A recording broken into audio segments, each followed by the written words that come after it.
আসসালামু আলাইকুম।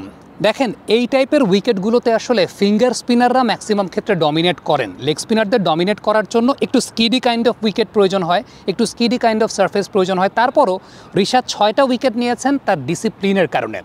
রিশাদের এই প্রমোশনের জন্য আমার কাছে ব্যক্তিগতভাবে মনে হয় চান্ডিকা হাথুরা সিংকে একটা ধন্যবাদ দেওয়া উচিত, কারণ রিশাদের মতো আনকনভেনশনাল লেগ স্পিনারদেরকে আমাদের দেশে আসলে প্রমোট করা হয় না। এই টাইপের লেগ স্পিনারদেরকে শুরুতে নেটেই এজ লেভেল ক্রিকেটে আসলে বাদ দিয়ে দেওয়া হয়। আমি একটা ছোট্ট এক্সাম্পল দিচ্ছি, জাস্ট একটা ছোট্ট এক্সাম্পল। আপনি খেয়াল করে দেখবেন, আদিল রশিদ বলি, রশিদ খান বলি কিংবা শেন ওয়ার্ন বলি, আদিল রশিদ এবং রশিদ খান দুজনের এক্সাম্পলই দেখাচ্ছি। খেয়াল করে দেখবেন তারা যখন বোলিং করেন তাদের ফ্রন্ট লেগটা অ্যাক্রস বা কোনাকুনি থাকছে, অ্যাক্রস বা কোনাকুনি। এতে যে বিষয়টা হয় কনভেনশনাল কোচিং মেথডে, যে আপনার হিপ রোটেশনটা ভালো হয় বা একজন লেগ স্পিনার তিনি বডিটাকে রোটেট করতে পারেন খুব সুন্দর। অন্যদিকে আপনি যদি রিশাদের ফ্রন্ট লেগটা খেয়াল করে দেখেন, সেই ফ্রন্ট লেগটা কিন্তু স্ট্রেইট, মানে এই জায়গাটায় রোটেট করার খুব বেশি অপশন নাই। কিন্তু এই টাইপের আনকনভেনশনাল লেগ স্পিনার হওয়ার পরও চান্ডিকা হাথুরা সিংহে রিশাদকে কন্টিনিউ করিয়েছিলেন। Rishad up to the mark ছিলেন না, বাট রিশাদকে কন্টিনিউ করিয়েছেন, রিশাদকে ন্যাশনাল টিম সার্কিটে রেখেছেন। এই ক্রেডিটটা অবশ্যই চান্ডিকা হাথুরা সিংহে পাবেন, কারণ হাথুরা সিংহে ওই সময় যদি রিশাদকে আসলে কন্টিনিউ না করাতেন, Rishad Dhaka premier division cricket লিগেও টিম পেতেন না, টিম পেলেও পানি টানতে হতো এবং পরবর্তী সময় ফ্রাস্ট্রেটেড হয়ে ফার্স্ট ডিভিশন ক্রিকেট লিগ খেলতে যেতেন।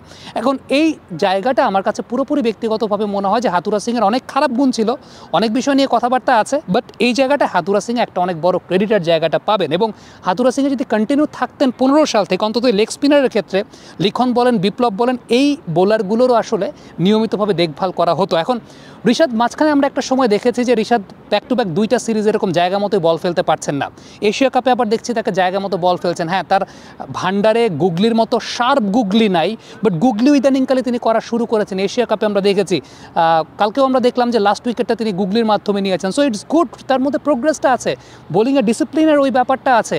এবং আরেকটা বিষয় আমার কাছে ভালো লেগেছে, এই টাইপের উইকেটগুলোতে, এরকম কালো মাটির এরকম ডাস্টি ড্যাম্প উইকেটগুলোতে ফিঙ্গার স্পিনাররা বেটার করেন, বাট রিশাদ তার ডিসিপ্লিনটা এমনভাবে, আপনি কিছু বল দেখবেন যে ব্যাটসম্যানকে সামনে খেলিয়েছেন, কিছু বল ফ্ল্যাটার ট্র্যাজেক্টরিতে আবার পেছনের দিকে উইকেট নিয়েছেন।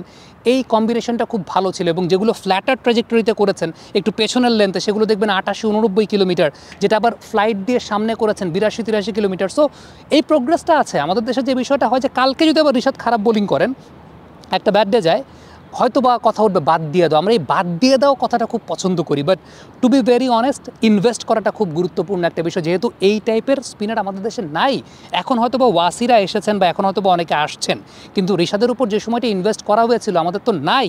সো যে অপশনটা আছে, ওই অপশনটাকে শার্প করাটা আসলে মূল দায়িত্বের জায়গাটা ছিল, যেটা আমার কাছে মনে হয় যে বাংলাদেশের সে সময়কার টিম ম্যানেজমেন্ট আসলে ভালো মতো করেছে।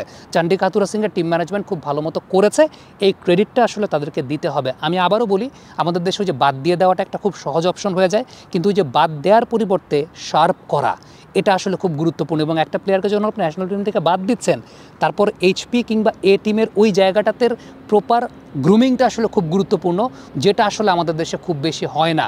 হ্যাঁ, সিলেক্টরদেরকে আমি দোষ দিতে পারি, সিলেক্টরদের সিলেকশন প্রসিডিওরে অনেক ঝামেলার জায়গা আছে, কিন্তু ওই সিলেক্টরদেরকে দোষ দেওয়ার জায়গাটা আমি তখনই দিতে পারি যখন আমি 20-25 রানে ম্যাচ হারবো। যখন আমি 200 রানে ম্যাচ হারি, তখন আমার আসলে আগের দোষটা দিতে হবে আমার পাইপলাইনের কোচেদের, অর্থাৎ এইচপি কিংবা এ টিমের কোচেদের। আর সিলেক্টরদের তো অনেক ঝামেলার জায়গায় আছে, যেটা আমরা প্রত্যেকেই জানি যে কতটুকু তারা ডোমেস্টিক ক্রিকেটের খেলা দেখেন, কোন প্লেয়ার কেনেন। কিন্তু সত্যি কথা বলতে, যে প্লেয়ারকে দলে নেন না কেন, তার পারফরমেন্সটা তো আসলে মিনিমাম ইন্টারন্যাশনাল স্ট্যান্ডার্ডের হতে হবে, সেটাই তো আমাদের হয় না। সো দ্যাটস ওয়াই আমার কাছে মনে হয় যে নিচের দিকের কোচিং মেথডটা ঠিক করাটা খুব জরুরি একটা বিষয়। বাট রিশাদের জন্য শুভকামনা থাকবে, চেষ্টা করে যাচ্ছেন, হয়তোবা আরও অস্ত্রের ভান্ডারে আরও অনেক কিছু তিনি যুক্ত করবেন। কমেন্ট বক্সে আপনাদের মন্তব্য, মতামত জানতে চাই, লিখে পাঠাবেন।